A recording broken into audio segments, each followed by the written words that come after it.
All right, welcome everybody to the people behind the process. This is going to be a little video series where we kind of take a look at some of the major contributors in the converting industry, get to know them a little bit better, and just kind of have a conversation with them. My name is Kevin Lifsey, and today I am joined with the founder of Coding Tech Slot Dies, Mark Miller. Mark, how you doing? Good. Nice to be here. Thanks for having me. Absolutely. It's great to see you, man. So we are going to jump into some questions, talk a little bit about you. We'll talk about the conference and things like that later on, of course. But first and foremost, just to give everybody kind of an idea of your start in the converting industry, I want to kind of expand upon that a little bit and get a little bit from you, how you got into the converting industry in the very beginning. Sure. So when I started working at 3M back in after graduating from college, I was exposed to not only slot die coding, which is the area that our company works in, but in the converting industry in general. So, converting has to deal with not only coding, but curing and continuous operation of equipment in order to make the best product that you can in a roll-to-roll process. So I worked in that company for a number of years, about a dozen years, and then I moved on to manufacturing of equipment, and then from there started up my own company with slot die coding. So I want to get into that a little bit. You mentioned you moving from manufacturing at 3M to then going and creating Coding Tech Slot Dies. What spurred that on? What was like, man, I need to go found my own company out of all this? Yeah, when I was looking at it, the industry for converting equipment is something that kind of ebbs and flows based off of mergers and acquisitions and so on.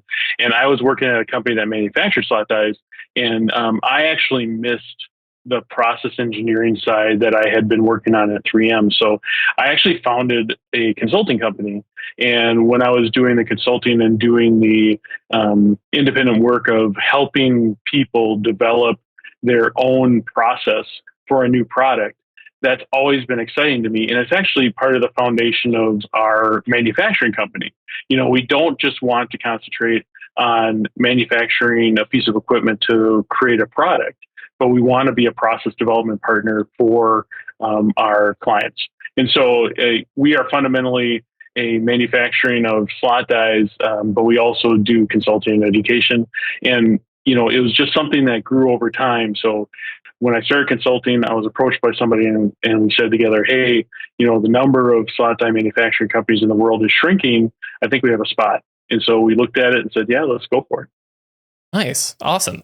You mentioned kind of scaling up and reaching not just in the manufacturing side of things, but doing some consulting work and things like that. As you've progressed the business and as it's grown and scaled up and things like that, what were some of the major challenges? I mean, you're reaching out into different areas of the market at that point. What are some of the things that as you were trying to scale up and trying to improve and be, a more well-rounded, we'll say, company, for lack of a better way of phrasing that, what were some of those major hurdles that you had to kind of overcome? Absolutely. And you got a spot on that. When you're looking at it, the converting industry is actually a support or service group for so many different industries. When you look at roll-to-roll coding or roll-to-roll converting, you're talking about everything from duct tape to optical film and everything in between. So when we look at trying to make sure that we are approaching roll-to-roll coding, in our case, or roll-to-roll converting for a lot of equipment manufacturers, we're trying to understand how do we properly handle products where they care about 1 micron coding capability and other people that say, hey, we're just trying to get the most economical product out to the customer possible. And when we look at that, what we have found is that we have to fundamentally say we're needing to look at the science of this. We need to look at the fundamental equations of what we're doing in order to make the best technical product for the customer.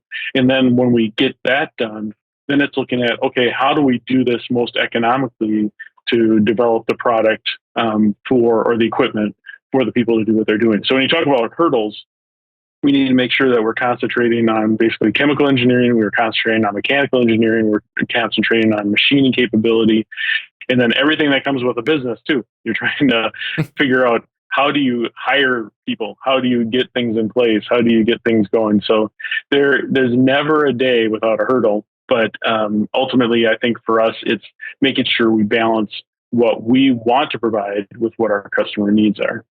Sure.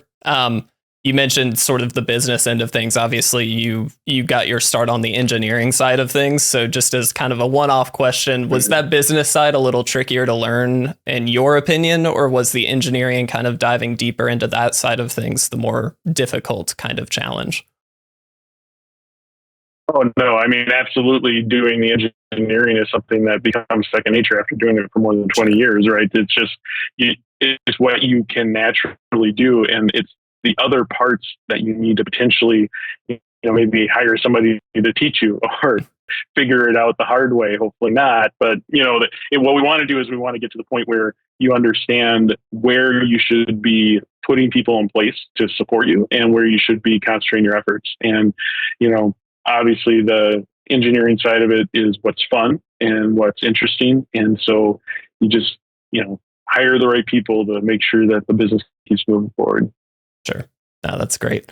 Well, so we'll jump a little bit now because we do have the honor and the pleasure of hosting you at the R2R USA Conference once again this October. So thank you so much for, of course, submitting your presentation. You've been a long-standing speaker now for a number of years, and I know personally it's always great to catch up with you at the conference and kind of get to chat. But what can people expect from your presentation that you'll be giving this year? How is it different from presentations that you've maybe given in previous years? And just in general, what would an attendee expect to get out of that presentation?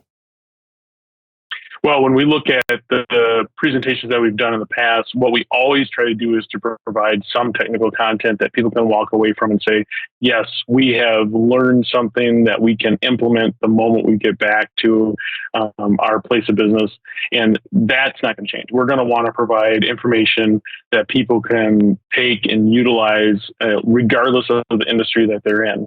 Now, when we look at what we're presenting specifically for this year, I think that the main difference is that we may be concentrating on an area that is more important for one area of a business than another area. Yeah, and I believe the title that you've got this year is Advances in Slot Die Coding for Energy Storage Devices. So you're really focusing then back on the energy storage, that being that end goal. Is that correct?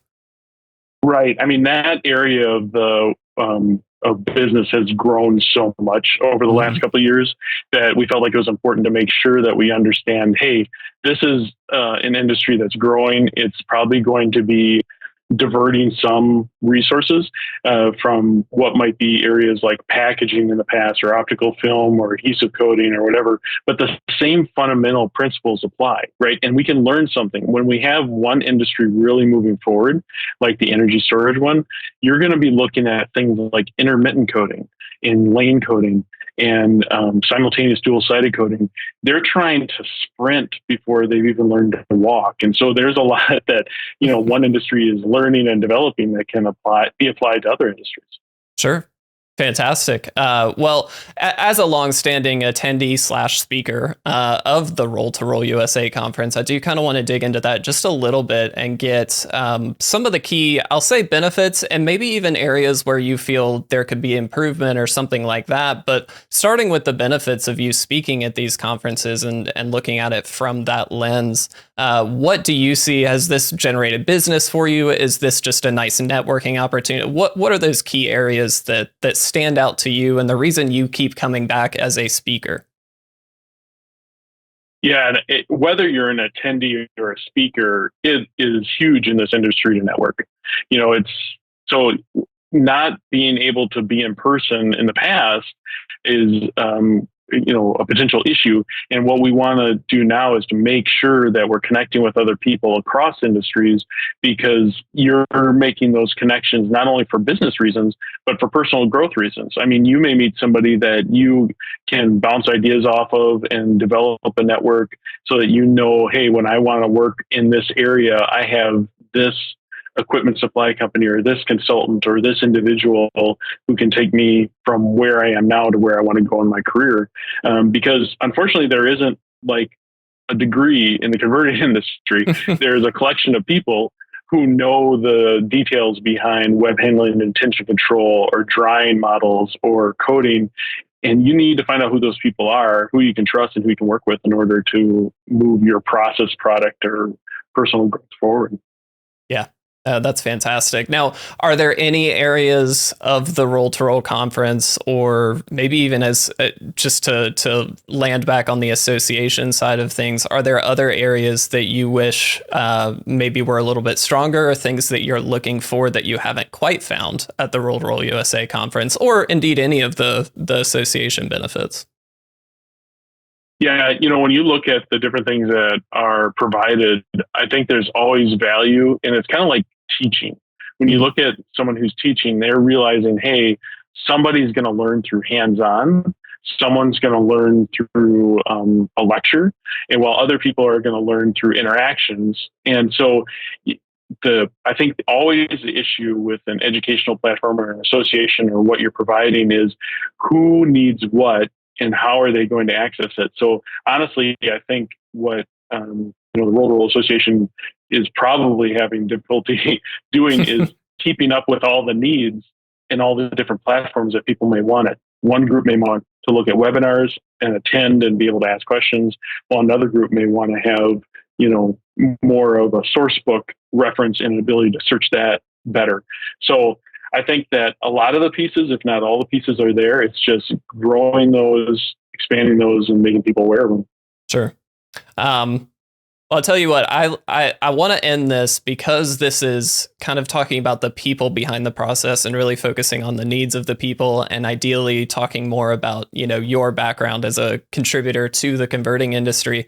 I want to talk about something that is actually a little separate of the converting industry, and just ask you in general, if you were introducing yourself to someone, doesn't matter if they're in the industry or not, just a fun fact about yourself, something that somebody could break the ice with if they see you at the conference, whatever it might be, a little tidbit of information about yourself, something fun that you like to do, something like that. Yeah, and I think this very well, is that probably my first love is music. And if it wasn't for meeting my wife, I probably would be a musician instead of an engineer. So the fact that, she needed a calculus tutor back in college is probably the reason I am an engineer today and in this industry. But yeah, love music, love talking about music, and love playing music. Yeah.